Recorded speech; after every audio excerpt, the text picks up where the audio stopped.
नमस्कार, जय हिंद साथियों। उल्टी चार 420 में आपका स्वागत है। दोस्तों आज की इस क्लास में एनसीईआरटी सार संग्रह कक्षा 6 से लेकर 12 तक का वन लाइनर क्वेश्चन देखेंगे। इसमें चैप्टर होगा फिजिक्स यानी कि भौतिकी शास्त्र का मोस्ट इम्पोर्टेंट चैप्टर तरंग गति। इससे पहले मापन, यांत्रिकी, गुरुत्वाकर्षण, पदार्थों के सामान्य गुण, ये सभी चैप्टर हो चुका है। जो नहीं देखे हैं जाके देख लीजिएगा। आज चलेगा तरंग गति।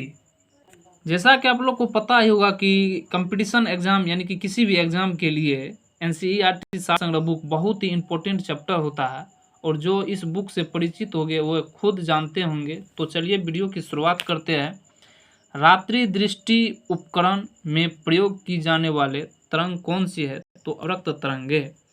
अगला क्वेश्चन है कि दृश्य प्रकाश का तरंग दैर्घ्य कितना होता है? तो दृश्य प्रकाश का तरंग दैर्घ्य 390 से 750 नैनोमीटर के मध्य होता है। अगला क्वेश्चन है कि आंतों से संबंधित रोगों के निदान में कौन सी किरणों का प्रयोग किया जाता है? तो आंतों से संबंधित रोगों के निदान के लिए एक्स किरणों का प्रयोग किया जाता है। अगला क्वेश्चन है कि कीड़ों तथा क्षति पहुंचाने वाले जीवों को घरों से दूर भगाने के लिए किस तरंग का प्रयोग किया जाता है? तो अल्ट्रासोनिक तरंगों का प्रयोग किया जाता है। समीप आती हुई रेलगाड़ी के सीटों की आवृत्ति तथा क्षमता बढ़ती जाती है, ऐसा किस कारण होता है? तो डॉपलर के प्रभाव के कारण होता है। अगला क्वेश्चन है कि क्रिस्टल की संरचना ज्ञात करने के लिए किन किरणों का प्रयोग किया जाता है? तो क्रिस्टल की संरचना को ज्ञात करने के लिए एक्स किरणों का प्रयोग किया जाता है।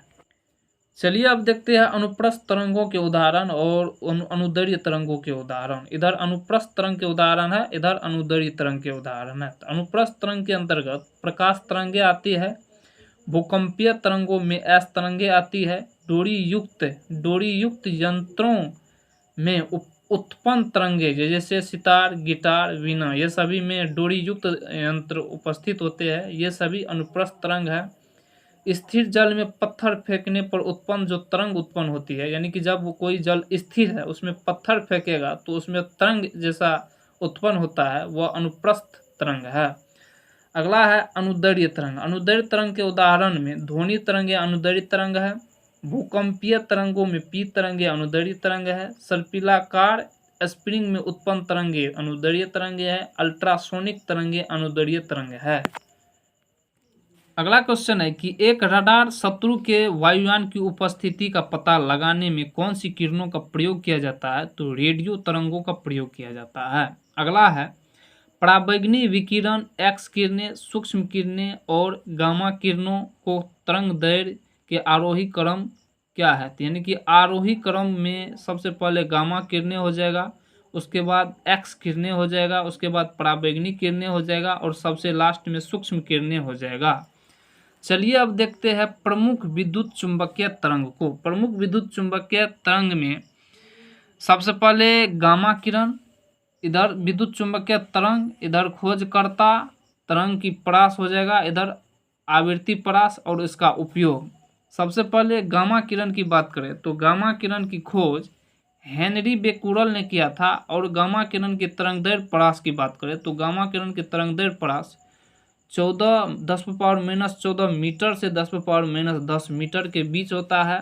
वही गामा किरण की आवृत्ति परास की बात करें तो 10⁻20 से 10⁻24 होता है, और गामा किरण का उपयोग नाभिकीय अभिक्रिया तथा कृत्रिम रेडियो सक्रियता में किया जाता है।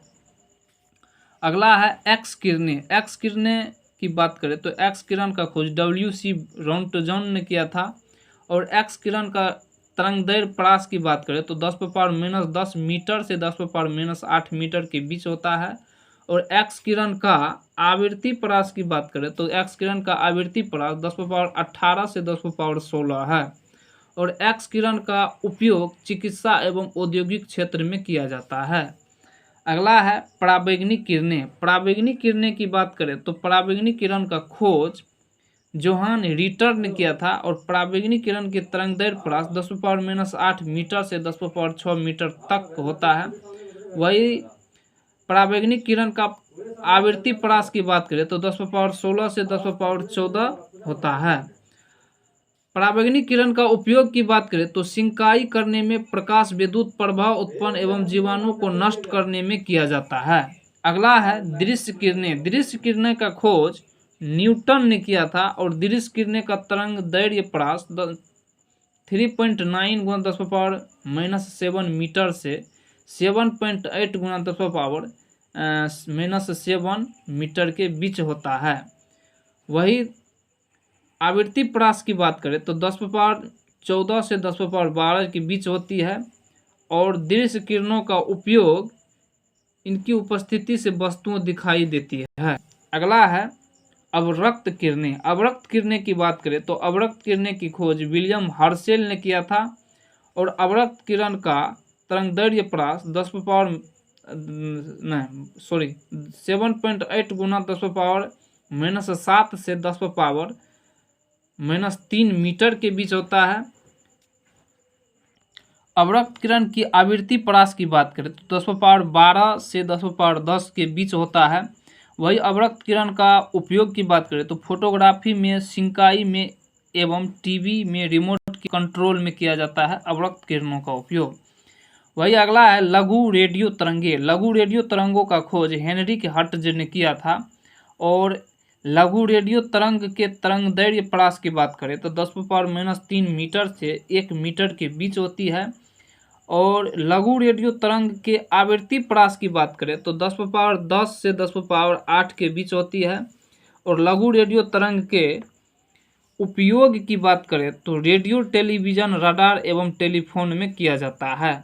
अगला है दीर्घ रेडियो तरंग। दीर्घ रेडियो तरंग का खोज मार्कोनी ने किया था और दीर्घ रेडियो तरंग का तरंगदैर्घ्य परास 1 मीटर से 10⁻14 मीटर के बीच होता है और दीर्घ रेडियो तरंग के आवृत्ति परास की बात करें तो 10⁻6 से 10⁻4 के बीच होती है।